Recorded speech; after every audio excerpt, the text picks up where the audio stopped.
While both Edmonton and Vancouver suffered defeats on Saturday night, but we all win when Jack Michaels joins us on Oilers TV. Welcome to your season debut of Game Keys, and I ask you quite simply, as the Oilers try to find their rhythm, what's been your assessment of the Oilers in the last couple of games? Well, I think, quite frankly, they've got 4 decent periods to build on. Okay. I didn't like most of the road trip, quite frankly, and I don't necessarily think it was just Edmonton. I thought the quality of play on that 5-game road trip from both sides was often off. Yeah. I haven't really been impressed by the rhythm and flow of any club that we've seen in the first 2 or 3 weeks. For whatever reason, condensed schedule, just getting going, different faces. I don't think a lot of teams are clicking, at least in games that have been involved with the Edmonton Oilers, and the Oilers are on that list.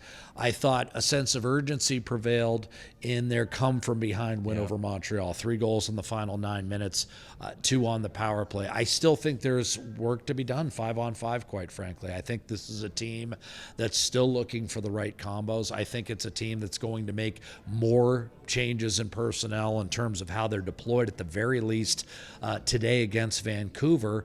And part of that is the early season, but also, Tony, I would suggest to you that part of that is maybe allowing some guys to settle in and try to find 3 or 4 games of rhythm. Because quite frankly, we just haven't seen, at least 5-on-5, anything click for any particular period of time.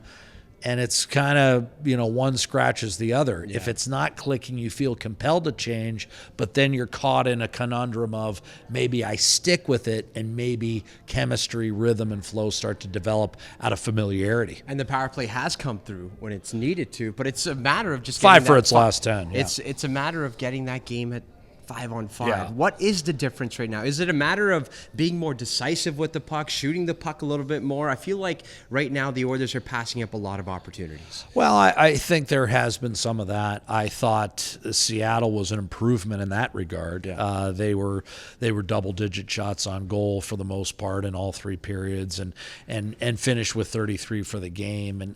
But I still think there was, as you point out, especially 5-on-5, chances to shoot the puck that weren't taken. And quite frankly, you can't ride the power play forever. As good as it's been the last 3 games, 5 for its last 10, put themselves back in the game against Seattle, obviously won them the game in Montreal, in my opinion, even though the winner was scored 5-on-5. I think, by and large, you've got some different faces in and around the top 6. It's not just, some new faces that are depth guys in the lineup. It's you're asking guys like Isaac Howard and Matt Savoy and David Tomashik to make some contributions, all in the absence of, you guessed it, Zach Hyman.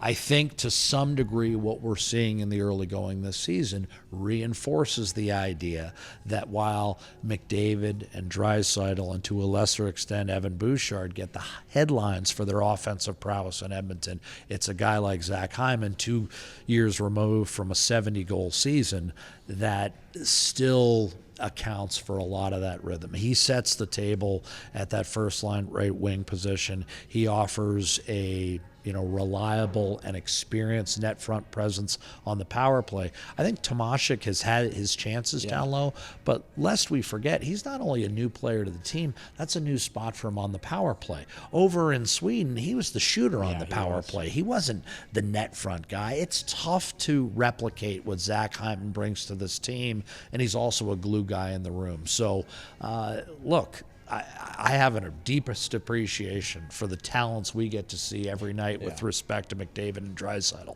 But I don't think Zach Hyman is that less a valuable player, and I think some of these early season hiccups are indicative of that. And Chris Knobloch has mentioned time and time again that November 1st is the target date for Zach Hyman to make his return. I'm sure Oil Country can't wait for November to start.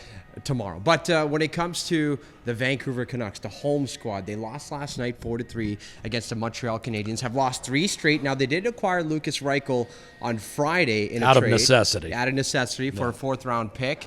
We're expecting a hungry group here for the home squad. Well, I mean, they're pretty banged up, especially at center ice. Philip Hedl was off to a good start, and he absolutely got rocked by Tom Wilson and is out for an indefinite period of time. And quite frankly, that was the risk that Vancouver was willing to absorb with the acquisition of Philip Hedl. Talented player, but when he's available.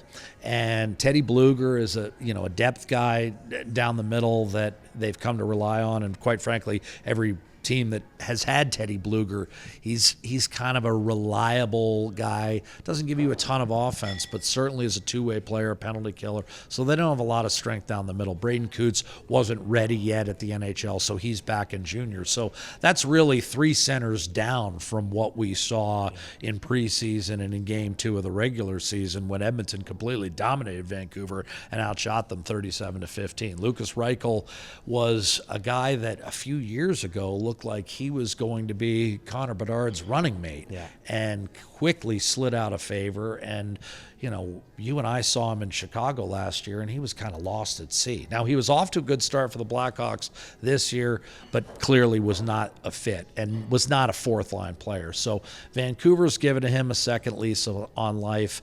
Quite frankly, I think some of the problems in Vancouver are similar to what Edmonton's got going on. Is they've got their holdover Quinn Hughes in terms of an absolute superstar, perhaps trying to do a little too much.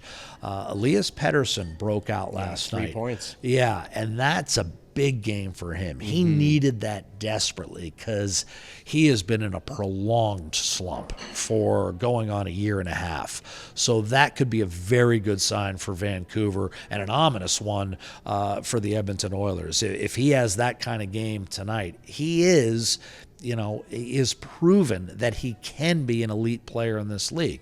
Perhaps not on the McDavid-Draisaitl level, but certainly one notch below. He's been several notches below in the last year and a half. He's going to need, along with Quinn Hughes, to have big games tonight. If I'm Edmonton, I roll pressure at Quinn Hughes, make him make difficult decisions with a puck, because it hasn't always been that smooth this year for Vancouver, simply because a lot of their top guys haven't been going. Brock Besser's a guy that's been struggling. Jake DeBrusk got on the board last night for Vancouver. Power play market. They need those guys to get going, just like Edmonton ultimately would like to see a little more of their top-end unit flowing 5-on-5. I mean, again, Edmonton's sitting at 500, Tony, and I think you'd agree with me that at least 5-on-5, we haven't seen anything close to Draisaitl and McDavid's best. Not yet, and that's a scary thing for the rest Vancouver, of the league and Vancouver tonight, as the Oilers and Canucks duel it out tonight at 8 p.m. Mountain tonight from Rogers Arena. Now, we do not know what the forwards and D pairings look like, but we will be hearing from head coach Chris Knobloch at around 5:40 p.m. Pacific, so be sure to keep it locked in on EdmontonOilers.com and Oilers Plus. And also one thing that I'm going to be looking out for tonight, Jack, I know it's a little bit of an obscure stat, but the Oilers are 7th best in the faceoff dot. 31st is the ranking for the Vancouver Canucks. We'll see how imperative the face-off winning percentage is in tonight's hockey game. And don't be surprised if there's some different combinations on the back end. Okay. We saw that against Seattle. I wouldn't be surprised if Chris Knobloch elects to potentially break up Bouchard and Ekholm. Doesn't mean they won't be reunited. But again, early in the season, just like the forward units, at some point, Tony, you've got to consider shuffling the deck. Well, we can't wait as both teams gun for win number 5 on the 25-26 campaign.